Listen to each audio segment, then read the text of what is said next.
Bueno, y ya nos vamos con cuidados paliativos porque justamente a esta hora tenemos en línea a María Adelaida Cordobés Núñez. Ella es pediatra de la Pontificia Universidad Javeriana, especialista en cuidado paliativo pediátrico de la Universidad Autónoma de México y magíster en epidemiología clínica también de la Universidad Javeriana. Así que, doctora María Adelaida, muchas gracias por estar hoy con nosotras en Salud y Algo Más. Buenas tardes, muchísimas gracias a ustedes por la invitación.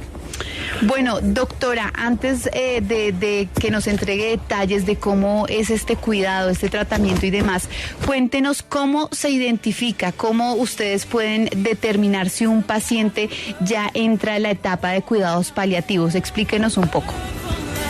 Bueno, una de las cosas que es muy importante es entender que en la actualidad el cuidado paliativo es un tipo de cuidado que se brinda a todos los pacientes que tienen enfermedades crónicas que se asocian a sufrimiento elevado en salud y que, aunque tengan opciones de tratamiento para mejorar la calidad de vida, no se pueden curar, y ese tratamiento y ese soporte por parte de los equipos de cuidado paliativo debe iniciar desde el diagnóstico de la enfermedad. Ya no estamos hablando solamente de cuidado al final de la vida, como se hacía previamente. Doctora, bueno, ya nos dice cómo se identifica, pero cuéntenos en qué consiste, qué son los cuidados paliativos. Bueno, el cuidado paliativo es un tipo de cuidado integral que se brinda a los pacientes que tienen enfermedades graves que limitan o amenazan la vida y que tiene como objetivo principal brindar alivio al sufrimiento físico, emocional, psicológico y global de los pacientes en estas condiciones. Doctora, pero ¿cuáles son esos principales aspectos para considerar al evaluar la calidad de vida de un paciente en cuidados paliativos? ¿Qué es lo que se tiene que tener en cuenta previamente? Pues una de las cosas que es muy importante en el cuidado paliativo es todo el tema de evaluar cuáles son las diferentes fuentes de sufrimiento de los pacientes. Hay un gran porcentaje del sufrimiento que está relacionado con el sufrimiento físico. Eso tiene que ver con el dolor, con los síntomas que se desprenden de la enfermedad, que pueden ser, por ejemplo, fatiga, la falta de apetito, la persistencia del vómito, la dificultad para poder alimentarse y una continua sensación de fatiga. Una sensación también de sufrimiento psicológico, porque hay sufrimiento asociado a tener una condición que limita la posibilidad de desarrollar la autonomía, de tener independencia en cada uno de los aspectos de la vida, y también en muchas oportunidades sufrimiento espiritual, porque hay una pérdida del sentido de trascendencia que pueden tener las personas cuando tienen enfermedades graves en las que uno de los desenlaces posibles es la muerte. A eso quería llegar, doctora. Ustedes los acompañan, digamos, en el sufrimiento físico, pero yo creo que enfrentarse a la muerte tan de frente debe ser también una carga psicológica y emocional muy fuerte. ¿Cómo acompañan a los pacientes en este sentido? Mira, yo creo que una de las cosas importantes que hay que entender del cuidado paliativo es que el cuidado paliativo intenta tener una visión holística, es decir, de todos esos aspectos. Y en ese sentido, el cuidado paliativo se debe brindar en equipos multidisciplinarios. No solamente podemos brindar cuidado paliativo desde la medicina paliativa, sino que tenemos que tener también la participación de equipos de psicología entrenados, de equipos de trabajo social, de personas que se dedican a la capellanía clínica o al acompañamiento espiritual, y también pues de todo el equipo de enfermería que también trabaja en conjunto con medicina en apoyar esos procesos del final de vida y la muerte. Doctora María Adelaida, aquí los protagonistas siempre son nuestros oyentes y por supuesto los especialistas, y justamente a esta hora nos llama Claudia. Doña Claudia, ¿usted dónde se encuentra y qué nos quiere preguntar hoy? Muy buenas tardes, desde Barranca Bermeja. Doctora, yo tengo desde el 2017, me están trabajando en cuidado paliativo porque tengo algo que se llama síndrome facetario y es en estado crónico.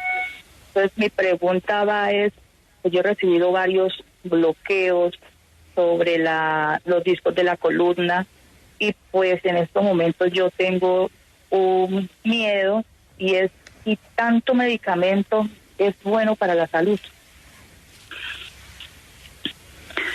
Bueno, yo creo que acá una de las situaciones más importantes es que el síndrome facetario es una condición clínica en la cual hay un escenario de dolor crónico para las personas que de pronto no lo saben, y eso implica que hay muchas intervenciones que se tienen que hacer para el dolor. Es muy importante, Claudia, que en estos escenarios los medicamentos como tal no siempre son los más importantes. Dentro del dolor crónico, las estrategias más importantes son las estrategias no farmacológicas para el dolor. Retornar a la actividad física, poder empezar a hacer procesos en los cuales hayan unas actividades de rehabilitación que permitan volver a ganar independencia, y el uso de los medicamentos estará dirigido siempre que se pueda al uso en periodos cortos, en ciclos cortos, y tratar de evitar el uso prolongado, sobre todo de un tipo de medicamentos que se llaman los opioides. También tenemos a esta hora en línea a Edgar. Don Edgar, ¿usted en qué ciudad se encuentra y qué nos quiere aportar hoy? Buenas tardes, en Cúcuta. Adelante, don Edgar. Mi pregunta para la doctora es la siguiente. Que tengo una paciente que es mi mamá, que según cuenta la doctora, ella clasifica para unos cuidados paliativos, presenta toda la sintomatología. Ella tiene como diagnóstico osteoporosis generalizada, Alzheimer y insuficiencia venosa crónica. Pues está postrada en cama. Entonces mi pregunta para la doctora es la siguiente. Una paciente como mi mamá, que está afiliada como beneficiaria a una EPS, la EPS está en la obligación o el deber de prestarle sus servicios. Claro que sí, Edgar, esto es algo muy importante. El cuidado paliativo está incluido en todos los programas de atención integral de las empresas prestadoras de salud y está cubierto por el sistema de salud colombiano. Entonces, una de las cosas que es muy importante, Edgar, es poder hablar con alguno de los doctores y médicos que atienden a su mamá y decirle que usted quiere que lo vea cuidado paliativo. Dentro de Cúcuta, sí hay un par de servicios de cuidado paliativo que podrían estar en disposición de ver a su mamá. Y otra cosa que creo que es muy importante mencionar acá, Edgar y todos los oyentes, es que todos los medicamentos que incluye el cuidado paliativo en nuestro país están cubiertos por el sistema de salud. Y aunque no siempre es fácil conseguirlos, por ley todas las EPS deben brindar esa atención y entregar esos medicamentos. Doctora, hace un momento una de nuestras oyentes nos decía que estaba en estos cuidados desde 2017. ¿Cuánto tiempo en promedio dura un paciente bajo estos cuidados? Y se lo pregunto también por una experiencia personal que yo tuve con mi abuelo, que llegó un punto en donde los médicos decían, oiga, no, ya toca sacar al pobre señor de paliativos, porque pues va a sonar muy feo lo que voy a decir, pero nada que se muere. Y se alargó, entonces ya no sabíamos qué hacer. Eso, ¿cómo se calcula? Bueno, existe para los cuidados paliativos en los adultos, existen algunas escalas en los que uno podría utilizar para prever cuánto tiempo va a vivir un paciente. Digamos que esa es una pregunta que es muy importante, en los que uno podría hacer un cálculo estimado en semanas o en meses de cuánto va a vivir un paciente. En los niños es muy complicado realmente definir cuál va a ser el pronóstico porque hay muchas intervenciones que cambian. Lo que yo creo que en ese escenario tenemos que pensar como país, y que creo que es la preocupación más importante, es cómo realmente unirnos con sistemas de cuidado crónico que permitan el cuidado de los pacientes y no solamente limiten el cuidado paliativo a un escenario de final de vida, porque pasa mucho lo que tú mencionas, y es que estamos enfrentados a un paciente que necesita muchas intervenciones por parte de los equipos de cuidado paliativo, que podría llegar en algún momento al final de la vida, pero también tenemos un gran grupo de pacientes que tienen enfermedades crónicas que aún no están en un escenario de final de vida, pero que sí pueden beneficiarse de estas intervenciones. Entonces tendría que ver mucho más con poder integrar estos dos tipos de servicios. A través de nuestra línea de WhatsApp, doctora, nos preguntan ¿cómo se aplican los cuidados paliativos, tanto para la familia o para el cuidador principal? Que nos explique un poco esto, doctora.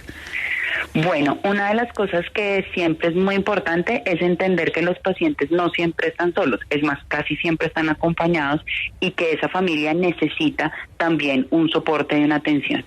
En ese escenario, una de las cosas que existen son una serie de herramientas para poder acompañar a las familias en todo el proceso, algunas intervenciones que se pueden hacer grupales, desde psicología y trabajo social dentro de cuidado paliativo, especialmente algunas intervenciones desde lo médico, sobre todo muy dirigidas a identificar escenarios específicos como fatiga del cuidador, cansancio de los cuidadores o agotamientos de los cuidadores alrededor, de tal manera que se logre identificar las redes de apoyo que tienen cada una de esas personas dentro de la red familiar y también dentro de la red comunitaria para poder brindar un poco más alivio a esos escenarios de cuidado. Doctora, yo me imagino que varios pacientes que se encuentran en esta situación prefieren, oiga, ya me quiero morir, no quiero seguir en esto. ¿Cómo maneja usted también ese deseo de la gente de parar de sufrir? Porque claro, uno está, digamos, en la línea roja entre asistir la muerte de alguien si esa persona está tan desesperada de seguir sufriendo, ¿no?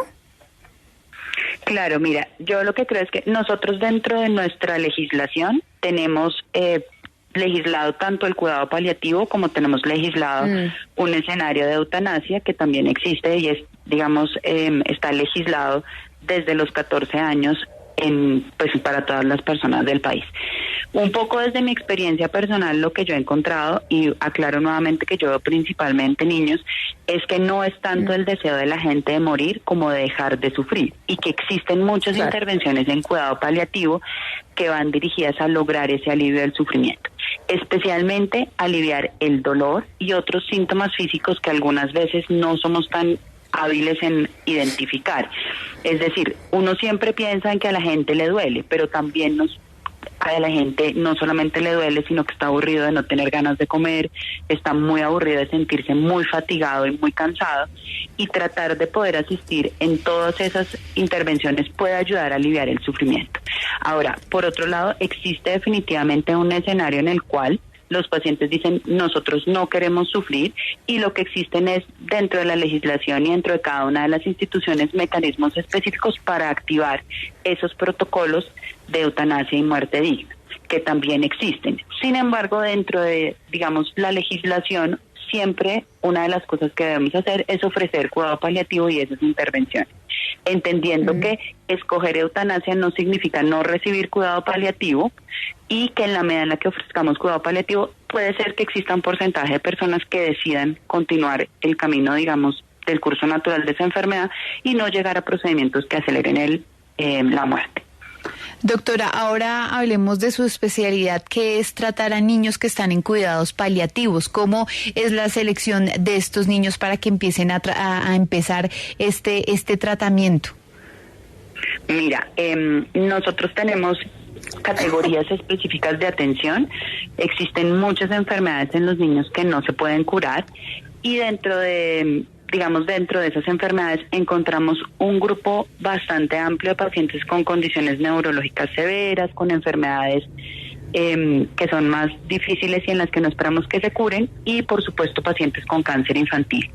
Existen, digamos que uno podría ser muy estricto, existen categorías de atención, existen unos diagnósticos específicos, pero en general uno podría hablar de pacientes que tienen enfermedades muy graves, pero que existe una opción de tratarse y de curarse, pero que tienen muchos síntomas asociados a ese tratamiento, como por ejemplo el cáncer, pacientes que tienen enfermedades de una trayectoria larga, es decir, que duran muchos años, pero que todas las intervenciones que hacemos mejoran la calidad de vida y prolongan esa vida, y no solamente son de cuidado paliativo, como por ejemplo la fibrosis quística, otras enfermedades que son más graves y que son progresivas y que a medida que va pasando el tiempo los niños empeoran mucho en su calidad de vida, como algunas enfermedades huérfanas, como los errores innatos del metabolismo, y otros pacientes que tienen enfermedades que, aunque no son progresivas, sí son muy limitantes para la vida, como algunos casos severos de parálisis cerebral. Más o menos, doctora, con eso uno podría construir un poco eso. Perdón. No, tranquila.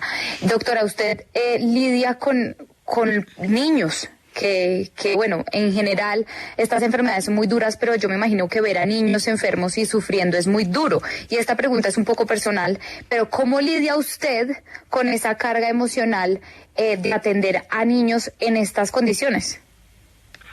Bueno, yo creo que Primero, los niños tienen una cosa increíble y es que aún en escenarios en los que uno pensaría que sufren mucho y están muy desgastados, los niños siempre tienen una sonrisa y siempre tienen espacio para jugar y eso en sí mismo es algo que alivia. Por otro lado, creo que una cosa muy importante es definitivamente promover el cuidado personal de cada uno de los miembros de los equipos de salud. En mi caso personal, hacer ejercicio, tratar de, digamos, buscar espacios en los cuales el trabajo no sea el motivo principal y siempre tratar de mantener separados esos dos escenarios de trabajo y el espacio personal en los que uno puede hacer otras cosas. Pero definitivamente en mi caso específico el ejercicio es muy importante.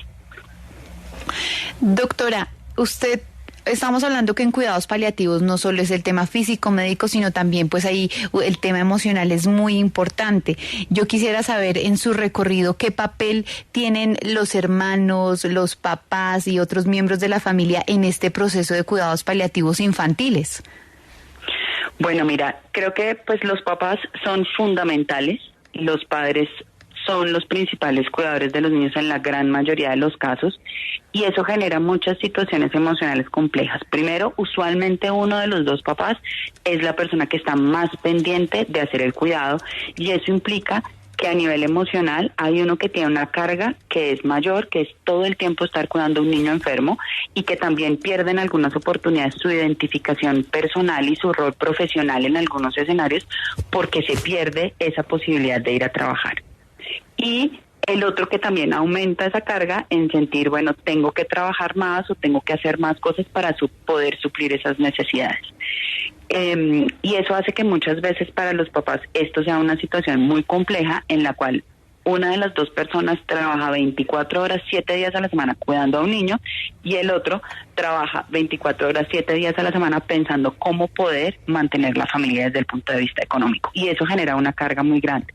Adicionalmente hay una sensación de pérdida del rol del papá, porque los padres tradicionalmente están en la familia para cuidar a los niños, para protegerlos de circunstancias adversas y también para poder darle como un rumbo a la familia. Y cuando estas situaciones suceden, pues hay una disrupción en ese planteamiento inicial y si hay una sensación de pronto de fracaso, de, hombre, yo estaba acá para poder proteger a mi hijo y ahora ya no lo voy a poder proteger de esta circunstancia que se sale de mi control. Entonces ese es un tema que es muy difícil y que es muy importante poder abordar y acompañar a los papás a vivir.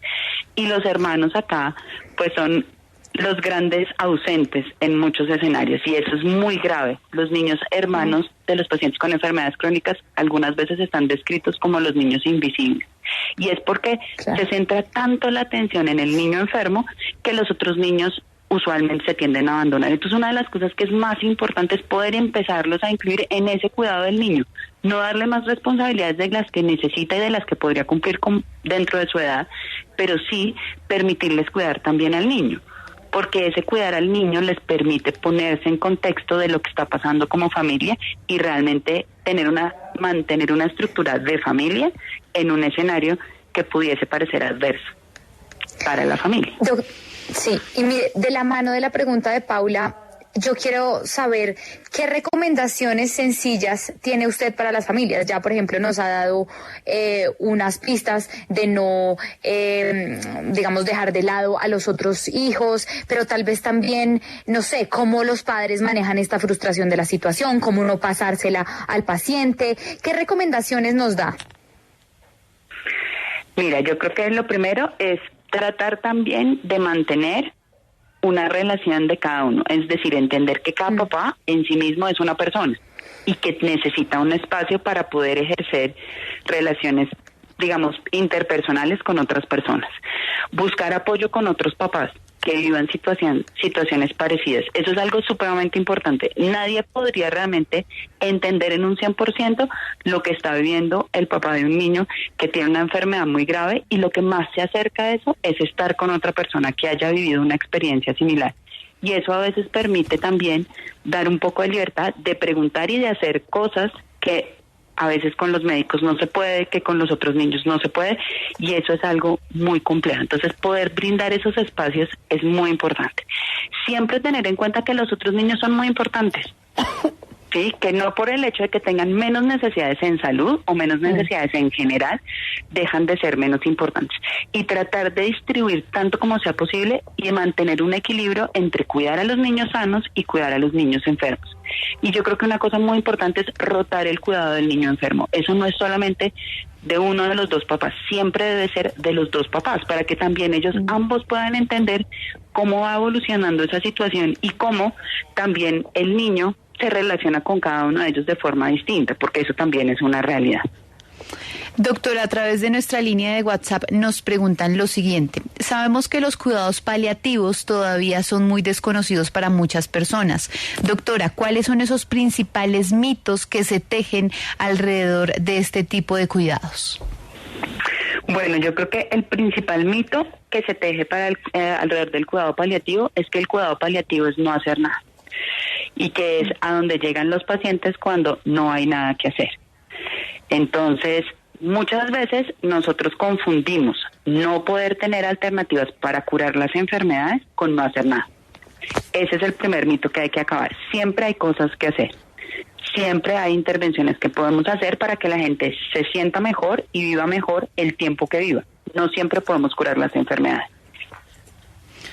Bueno, pues doctora, muchas gracias por haber estado con nosotras en Salud y Algo Más. Ella es María Adelaida Cordovez Núñez, pediatra de la Universidad Javeriana y también experta en todo este tema paliativo pediátrico. Gracias, doctora, no solo por estar hoy aquí con nosotras, sino también por esa bellísima labor que realiza diariamente. Gracias. Muchísimas gracias, hasta luego.